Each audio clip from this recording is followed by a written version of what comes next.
Erowid note. Our understanding of the literature is that there is no such thing as safe recreational use of volatile solvents, aerosols and other street inhalants. Their psychoactive effects are inseparable from nerve and organ damage. We have chosen to include these reports to help document the real-world use of inhalants, but their inclusion is not intended to imply that they are anything but dangerous. A few years ago, I used to inhale gas for a buzz. If you are thinking of trying this, let me tell you. The effects are awesome, short-lived, but not at all worth the damage it does. Good experience. On night I was home alone with my brother. There was nothing to do, so I went out to the shed, filled a baggie 1/4 full of gas and started huffing away. I must have been huffing for about 10 minutes when I had the weirdest experience I've ever had. I was sitting in the back room buzzing my brains out and I passed out.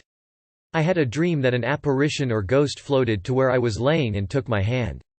It told me it wanted to show me something and led me into the front room. I then woke up and found myself laying on the couch in the front room. In writing, it sounds kinda lame, but experiencing that blew my mind because it seemed so damn real.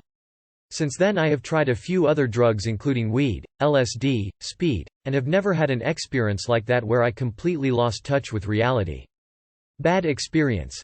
I was out in the shed huffing gas out of a detachable vacuum tube when the tube slipped down into the gas and I sucked a whole mouthful and swallowed it. After the effects wore off, about 2 minutes, I realized what I had done and began to panic. I thought I was going to die of poisoning. So after about 10 minutes of puking my guts up, and by the way, puking up gasoline is something you never want to do. Let me tell you about the burning all through your nose and throat and the smell, taste. I went on the internet and looked up gas poisoning and found a remedy to counteract it. It consisted of something like burnt toast, milk of magnesia, milk, and some other ingredients. Well, I thought it was a little weird, but I'm alive still, so I guess it worked. After that experience, I could not stand the smell of gasoline. Even to this day, I still feel a little nauseous pumping gas. And I have never since stooped to the inhalant level of getting high. All of that was not worth the trauma and the fear of dying. LSD and THC only for me, winking face.